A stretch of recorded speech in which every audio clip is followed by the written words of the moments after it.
برای بیشتر از 2 میلیون سال انسان‌ها گونه غالب روی زمین بودند. البته اگه همه گونه‌های هومو رو انسان حساب کنیم، ولی هومو ساپینس که همون اجداد ما با یه سری ویژگی‌های اولیه‌اند، حدود 300 تا 200 هزار سال پیش توی آفریقا تکامل پیدا کردن. توی این مدت فقط انسان‌ها نبودن که روی زمین زندگی می‌کردن. انسان‌های اولیه کنار موجودات غول‌پیکری که الان منقرض شدن زندگی می‌کردن. توی این ویدیو قراره درباره برخوردهای اولیه بین این دو گروه صحبت کنیم. پس همراه ما بمونین تا به زمانی برگردیم که هنوز انسان‌ها بر هیولاها تسلط پیدا نکرده بودند. تا حالا فکر کردید چطوری انسان‌ها تونستن حیوان‌های وحشی مثل شیر، ببر و فیل رو رام کنن؟ ادامه ویدیو رو ببینید تا جوابش رو بفهمید. قراره با انسان‌های اولیه همراه بشیم که با ماموت‌ها، خرس‌ها و موجودات وحشی کشنده توی قلمروی خودشون روبرو می‌شدن.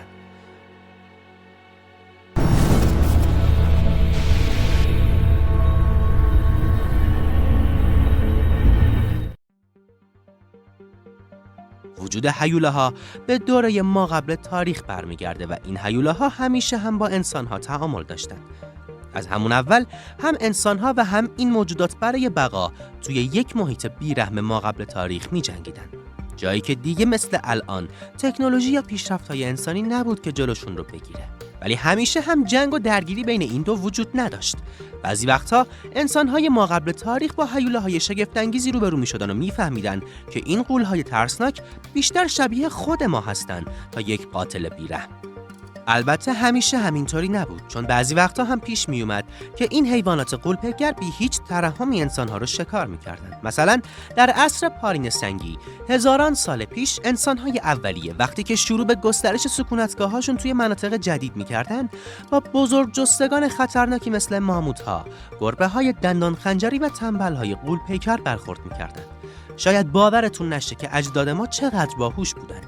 این انسان‌های اولیه راه‌هایی پیدا کردند که تا حد ممکن از رویارویی مستقیم با این حیوانات عظیم الجثه اجتناب کنند.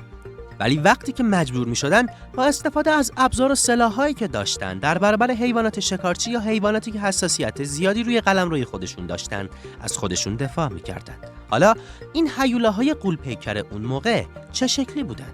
اول به آفریقا بریم. تصور کنید که 200 هزار سال پیش دارید تنها و در دشت‌های آفریقا قدم می‌زنید. خورشید سوزان بالای سرتونه و شما هم گرسنه دنبال آب و غذا هستید. یکم اون طرفتر یک گروه شیر کوهی تازه شکارشون رو تموم کردن.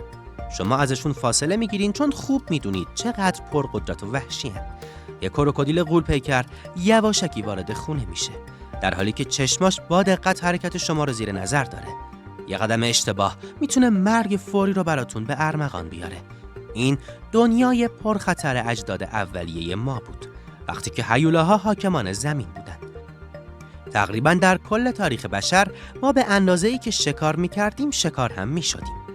برمیگردیم به 3 میلیون سال پیش، وقتی که اجداد میمونی ما اولین بار با گربه‌های دندون خنجری روبرو شدند. برای اینکه تبدیل به شام این گربه‌های پرقدرت نشن، شب‌ها، یعنی زمانی که این گربه‌ها دنبال شکار بودن، اونها روی درخت می‌خوابیدن. ولی وقتی که انسان‌ها تونستن آتیش رو مهار کنن، یعنی چیزی در حدود 1.5 میلیون سال پیش، ورق برگشت. غارنشین‌ها از آتیش برای روشن کردن تاریکی و ترسوندن شکارچیان شب استفاده می‌کردند. حالا در زمان میریم جلوتر تا 200 هزار سال پیش، وقتی که انسان‌های امروزی ظهور کردند. اجداد ما شکارچی ها رو شکار می‌کردند. از تاکتیک هایی مثل تله، دام و کمین استفاده می‌کردند تا خرس‌ها، کفتارها و گربه‌های بزرگ رو شکست بدن. نقاشی های غارها نشون میده که اونها این پیروزی ها رو جشن می‌گرفتن، ولی اگه حواسشون پرت می‌شد با سرنوشت وحشتناکی روبرو می‌شدن. توی دشت‌های آفریقا حتی اگه انسان‌ها باهوش‌تر شده بودن، باز هم نمی‌تونستن کاملاً از دست این حیوانات غول‌پیکر و ترسناک فرار کنن. اما این حیوانات غول‌پیکر منقرض شده چه ویژگی‌هایی داشتن؟ ساختار بدنشون با حیواناتی که امروز توی باغ وحش می‌بینیم خیلی فرق داشت. فقط ظاهرشون برای ترسوندن انسان‌های اولیه کافی بود. کفتارهای غول‌پیکر آرواره‌های قدرتمندی داشتن و توی دسته‌های نسبتاً بزرگ شکار می‌کردن. اونا میتونستن استخوان‌ها رو خرد کنن و حتی یک آهو رو کامل بخورن. اجداد ما برای در امان موندن از این کفتارهای هیولا مجبور بودن فقط از مواجهه با اونها دوری کنن. اما شیرهای غار خیلی خطرناکتر بودن.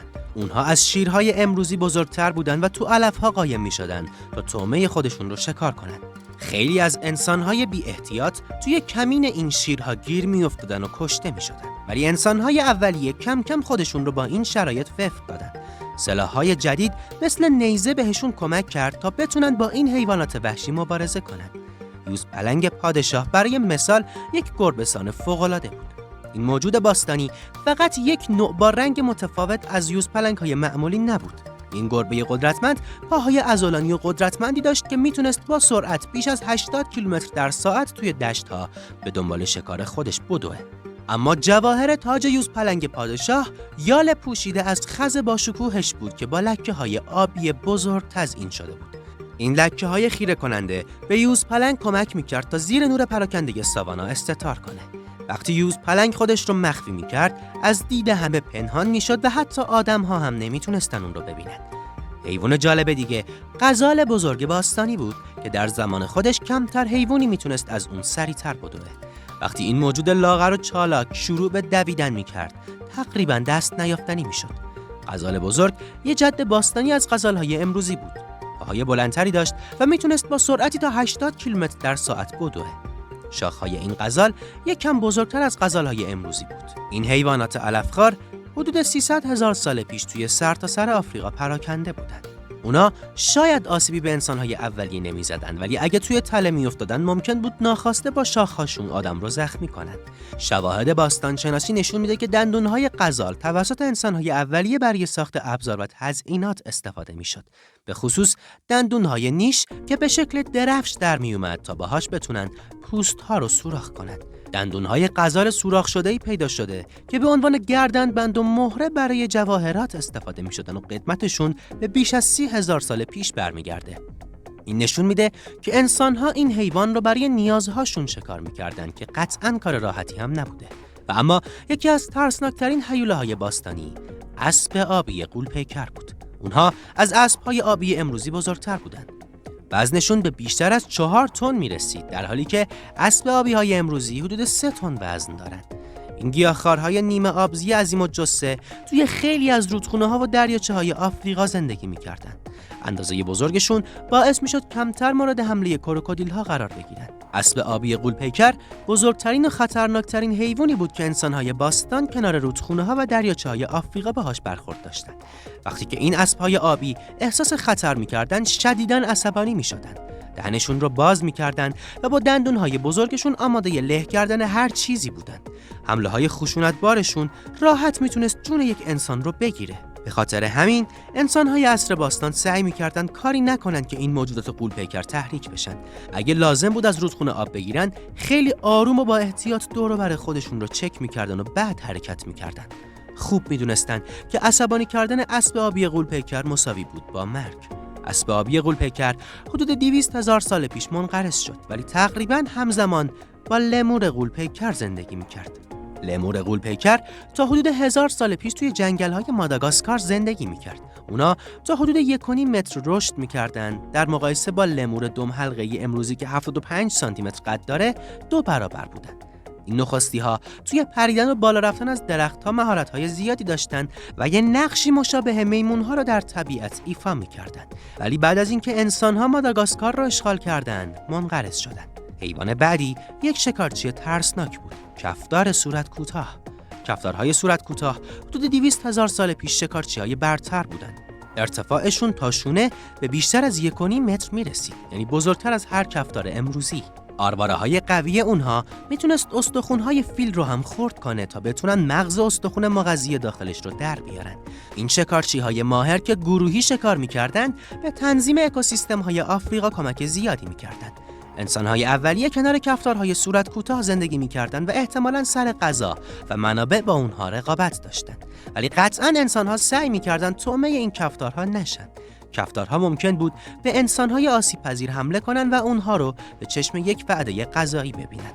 شکار گروهی این کفتارها باعث می‌شد حتی خطرناکتر هم بشن. ولی یه نکته‌ای هست. انسان‌های اولیه اون موقع کم کم داشتن شروع می‌کردن به استفاده از ابزار و سلاحایی مثل نیزه. این سلاح‌ها بهشون کمک می‌کرد از خودشون در برابر شکارچی‌هایی مثل کفتار دفاع کنن یا سر لاشه‌هایی که نزدیک محل زندگیشون بود با کفتارها درگیر بشن.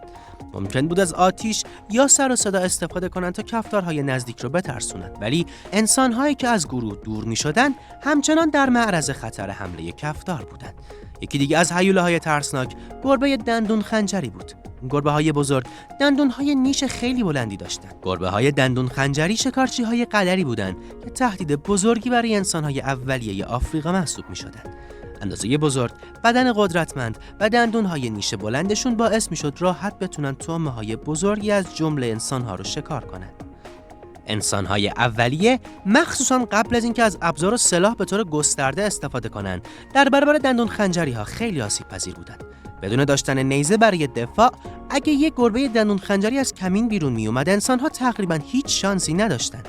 بنابراین برای اینکه شکار نشن، توی گروه میموندن و آتش روشن نگه می‌داشتن تا از خودشون محافظت کنند. اندازه بزرگ و مهارت شکار این گربه‌ها تا زمان انقراضشون، یعنی در حدود 10,000 سال پیش، تهدیدی خیلی جدی برای انسان‌ها بود. این شکارچی‌های وحشی برای انسان‌های اولیه به نوعی تبدیل به کابوس شده بودند.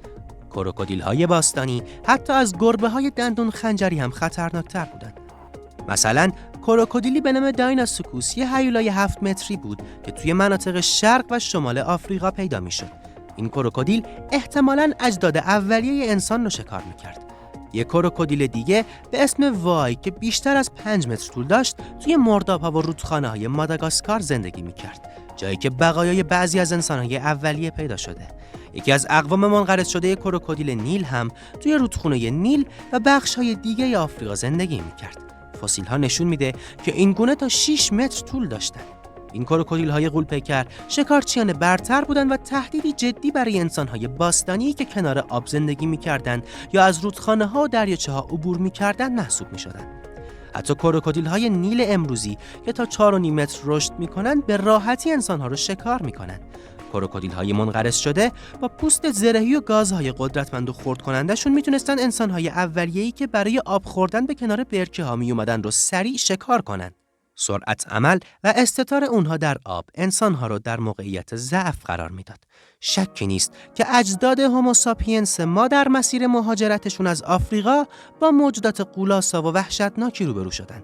جمعیت‌های اولیه‌ای که از آفریقا خارج شدند، حدود 120,000 سال پیش به بخش‌های از خاورمیانه و آسیا رسیدند.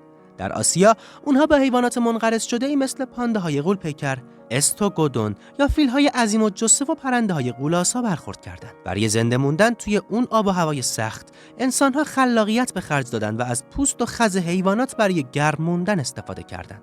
باستانشناسان سوزن‌های ساخته شده از استخوان پیدا کردند که انسان‌های اولیه باهاشون کت، دستکش، کلاه و چیزهای دیگه می‌دوختن تا خودشون رو برای سرما آماده کنند. این کت‌های چرمی تنگ علاوه بر گرم نگه داشتن به اونها کمک می‌کردن که طعمه شکارچیان بزرگ نشن. تصور کنید که بخواید جلوی یک گله کفتار 200 کیلویی وایسید. پوشیدن چند لایه از پوست ضخیم حیوانات میتونست کمک کنه که از گاز گرفته شدن یا چنگ زدن توسط حیوانات وحشی درنده در امان بمونی. حتی وقتی که انسان‌ها توی ساخت سلاح و کنترل آتش مهارت بیشتری پیدا کردن، لباس‌های چرمی همچنان موقع شکار یه جور محافظ محسوب می‌شدن. با گذر زمان رابطه بین انسان‌ها و بعضی از این موجودات غول‌آسا تغییر کرد. انسان‌ها شروع کردن به توسعه روش‌هایی برای اهلی‌تر کردن حیواناتی مثل کفتار، فیل، مار و حیوانات دیگه. اولین قدم‌ها برای اهلی کردن احتمالاً از رابطه‌های دو سویه و مفید بین انسان‌ها و حیوانات شروع شد. گونه‌های لاشخور مثل کفتار متوجه شدند که اگه نزدیک اردوگاه‌های انسانی بمونن میتونن غذای راحتی گیر بیارن. این رفت و آمد تدریجی باعث شد بعضی از حیوانات کنار انسان‌ها احساس راحتی کنن. بعد از یه مدت احتمالاً قبایل انسان‌ها عمدن برای این حیوانات غذا می‌ذاشتن تا این حیوانات در اطراف اونها بمونن و به نوعی نقش زنگ خطر رو برای شکارچیان خطرناکتر بازی کنن. بر اساس این آشنایی اولیه انسان‌ها فهمیدن که میتونن بچه فیل، مار یا کفتار رو بگیرن و بزرگشون کنن. ارتباط مداوم و مثبت با انسان‌ها باعث شد این حیوانات آرومتر و مطیع‌تر بشن. در نهایت انسان‌ها با پرورش انتخابی اونهایی که کمتر خشن بودن، نسل‌هایی را تولید کردند که برای اهلی شدن مناسب‌تر بودند. با این حال خیلی از این حیوانات غول‌پیکر منقرض شدند. کارشناسان هنوز بر سر این موضوع که تغییرات آب و هوایی باعث انقراضشون شده یا فعالیت‌های انسانی بحث و اختلاف نظر دارند. امیدوارم از این ویدیو لذت برده باشید. اگر ویدیو رو دوست داشتید حتما اون رو لایک بکنید و اگر هنوز کانال تک ساینس رو توی یوتیوب سابسکرایب ندارید ما رو دنبال کنید تا اوقات فراغتتون رو با ما بگذرونید و لذت ببرید. تا یک ویدیوی جذاب دیگه از تک ساینس. بدرود.